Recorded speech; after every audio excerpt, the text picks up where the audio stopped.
The eastern heather vole, Phenacomys ungava, is a small North American vole.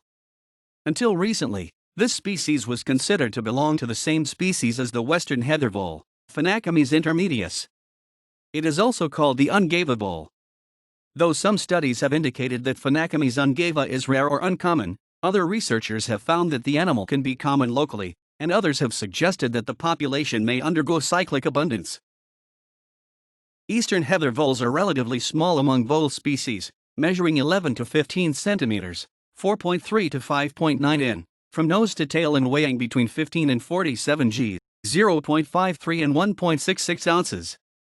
They are very similar in appearance to the western heather vole, and can only be distinguished from them by subtle features of the coat color and the shape of the skull. The fur is long and soft. The coat is brownish with a slight yellowish wash over the back and head, with pale gray underparts and feet, and brighter, almost russet, fur on the rump and flanks. The face and snout of adults have a more pronounced yellowish cast, contrasting with the rest of the head and body. The tail is short, measuring about a quarter of the animal's total length, and is paler underneath than on the upper surface.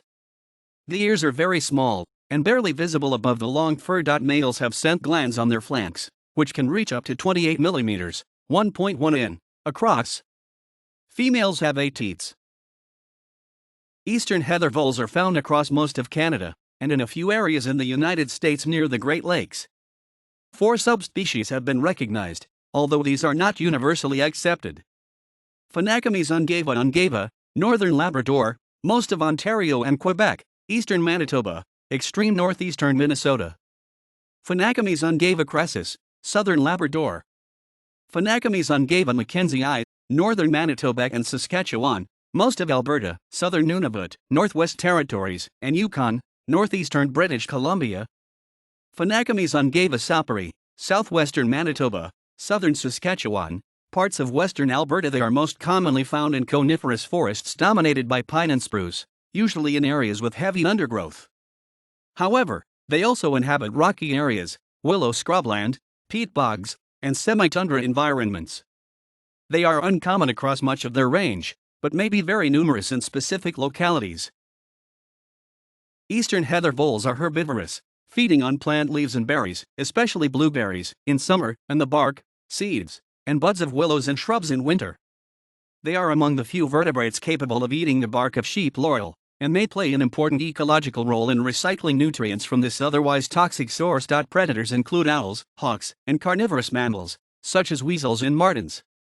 They are active year-round, mainly near dusk or at night. In summer, they live in burrows. The burrow consists of a single tunnel ending in a nest about 10 centimeters, 3.9 in, across, located about 20 to 25 centimeters, 7.9 to 9.8 in, below ground, and a separate latrine chamber. The nest chamber is lined with grass or other plant material.